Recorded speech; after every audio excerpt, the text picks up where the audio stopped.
Pada kesempatan kali ini, saya akan coba menjawab 3 soal ujian akhir semester mata kuliah Etika Filsafat Komunikasi.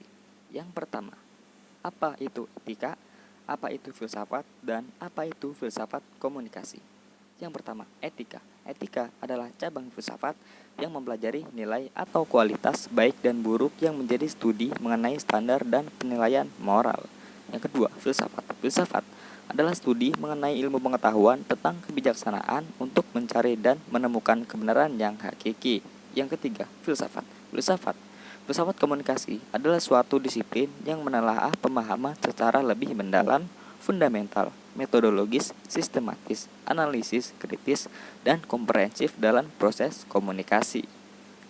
Pertanyaan yang kedua, mengapa kita perlu mempelajari mata kuliah etika filsafat komunikasi?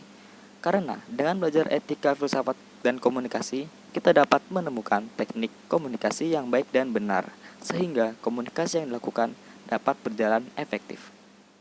Pertanyaan yang ketiga, materi-materi apa saja yang telah kita bahas dalam mata kuliah ini? Yang pertama ada studi filsafat, yang kedua ada landasan pemikiran filsafat dan komunikasi, yang ketiga ada filsafat dalam Islam, yang keempat ada metateori komunikasi dan etika, yang kelima ada kebenaran dalam ilmu komunikasi, yang keenam ada konsep hubungan antar manusia dalam komunikasi, yang ketujuh ada komunikasi dalam perspektif strukturalisme dan post-strukturalisme, yang kedelapan ada manusia antara kebebasan dan tanggung jawab, yang kesembilan ada paradigma positif dan konstruktivisme, yang 10 ada teori pengalaman dan interpretatif, yang ke-11 ada paradigma kritis dalam ilmu komunikasi, yang ke-12 ada tanggung jawab etis dan nilai dalam komunikasi.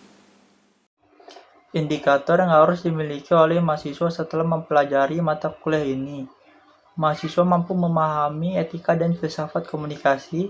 Mahasiswa mampu memahami asumsi utama etika dan filsafat komunikasi yang menentukan konstruksi pengembangan ilmu dalam tataran praktis. Mahasiswa mampu memahami perspektif ilmu komunikasi dan kajian kritikal serta memiliki wawasan pemikiran yang terbuka. Beberapa tema yang harus dipraktekkan dalam kehidupan sehari-hari. Ada kebebasan. Arti kebebasan adalah kemampuan manusia untuk menentukan dirinya sendiri. Lalu ada tanggung jawab. Tanggung jawab dalam KBBI memiliki arti keadaan wajib menanggung segala sesuatunya. Lalu ada etika. Etika adalah sebuah cabang ilmu filsafat tentang suatu perilaku manusia yang dilihat dari sisi baik dan buruknya, yang sejauh mana diterima oleh akal manusia. Lalu ada estetika. Estetika adalah salah satu cabang ilmu filsafat yang membahas tentang keindahan. Beberapa paradigma yang sering dijadikan rujukan dalam pembuatan karya ilmiah.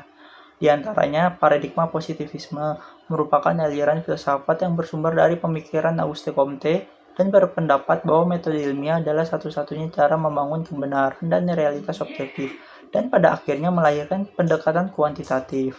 Lalu ada paradigma konstruktivisme, merupakan paradigma yang menganggap bahwa kebenaran suatu realitas sosial dapat dilihat sebagai hasil konstruksi sosial, dan kebenaran suatu realitas sosial itu bersifat relatif.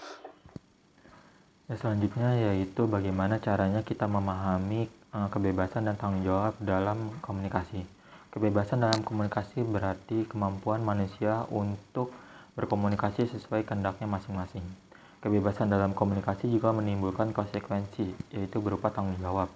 Jika kebebasan dalam berkomunikasi tanpa adanya tanggung jawab, maka manusia akan berkomunikasi sesuka hatinya tanpa peduli etika dalam berkomunikasi. Selanjutnya yaitu bagaimana cara kita berkomunikasi melalui media sosial. Yang pertama itu jangan menggunakan kata-kata yang kasar, mengandung sara, pornografi, dan juga tidak mengandung provokatif, serta tidak menyebarkan berita-berita hoax atau tidak benar. Selanjutnya, tidak menjiplak karya orang lain dengan cara mengcopy paste artikel atau gambar milik orang lain. Serta yang terakhir, kita harus berkomentar yang relevan sesuai konteksnya. Sehingga dapat disimpulkan dalam video kali ini bahwa etika dan filsafat komunikasi sangat diperlukan dalam kehidupan sehari-hari, karena kita dapat berkomunikasi dengan baik dan benar sesuai etika, sehingga menimbulkan komunikasi yang efektif dan efisien.